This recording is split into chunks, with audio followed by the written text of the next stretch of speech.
Hey guys, how are we? Good morning. Morning. Cool. Hey, I've got a story today about two things. One, always knowing that the Lord's watching you and He's got your back. And the second one, that He's always got His own timing. So what I want to tell the story about is a gentleman called Edward Ridgway. And you can see him circled up there on the right, on the left, and then a blow-up of him there with his backpack on. Now, Ted was an Australian bushman, married, young kids, and then when World War II broke out, he signed up for the Australian Army.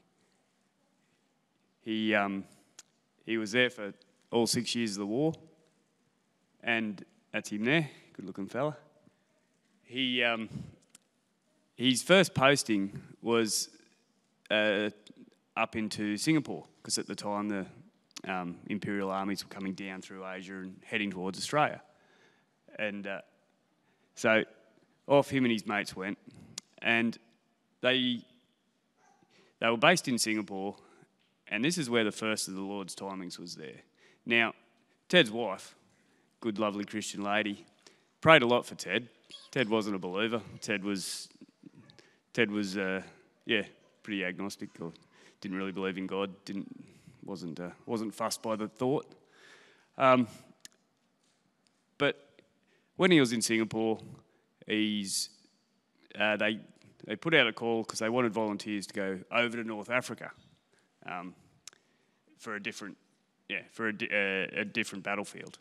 And so some of the younger guys in his troop put their names forward. So Ted stepped forward as well, couldn't let them go by themselves, so he went.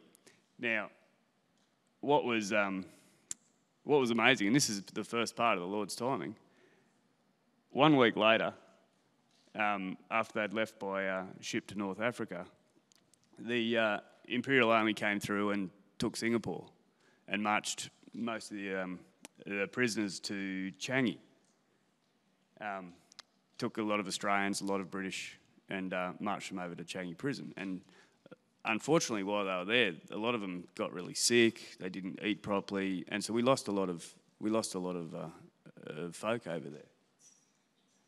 You can see them there. So not only had Ted missed this by a week, and was now steaming off to North Africa through the sewers, he had been saved for the first time. So Mary was always praying for Ted.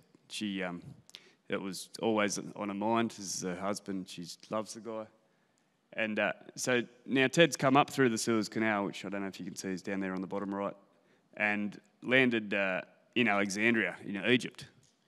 And at the time, the Axis armies, which were coming down from sort of Tripoli over to the left-hand side of the screen and pushing through into Egypt, to idea being if you captured the Suez Canal, you could cut off shipping into the Med and you could control a lot more of the territory. So it was pretty fierce fighting. But there's one thing about the desert, and I want you guys to pick it for me. What does it look like? Dry. Yeah, dry. What else? Yeah, what else? Sparse, yeah. Next photo. There's not many places to hide. It is pretty flat. And so a lot of the patrols they did, they had to do at night. Yeah. Now, one of the biggest threats over there to a big flat area was yeah, that's right. But there's the old Stukas. So they were always on the lookout for Stukas, yep. And these things had a wicked reputation of being an amazing ground attack plane. They'd have this scream as they came down, and they'd be able to strafe the ground. And if you were caught out in the open, you didn't want to be in that place. So they always had their one eye on the sky and one eye ahead. And like I said, most of their patrols then were done at night. So one night Ted was out on patrol with his platoon, and they'd been off in enemy territory, and they were coming back closer to their lines. But they'd gone further, and back then they don't have night vision goggles and all the cool stuff they got today. They're just out there in the dark, like counting your steps and trying to follow a compass bearing or a star to work out where you were, because it's not a lot of bearing or anything, not like there's big hills or anything to follow in the area. So they were a bit late coming back in, and the sun came up. Now, unfortunately, there was Stukas in the air. Now, back home, come all the way back home, and Mary, his wife's laying in a bed, and she can't sleep. Like, it's the middle of the night, and she's tossing and turning, and she gets this feeling, and she just jumps out of bed, jumps on her knees, and goes, "Lord, save Ted. Please save Ted." Now, they worked out later. So Ted's troop gets strafed. They're losing people. They're running. There's dust and mayhem everywhere. At the same time, there was even, like, this is not his words, this is Mary's words later, there was shelling right beside him from the being strafed.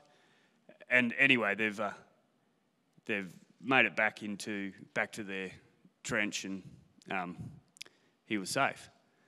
Now, when Ted got back to Australia and he was telling Mary this, Mary worked out that it was exactly the same time.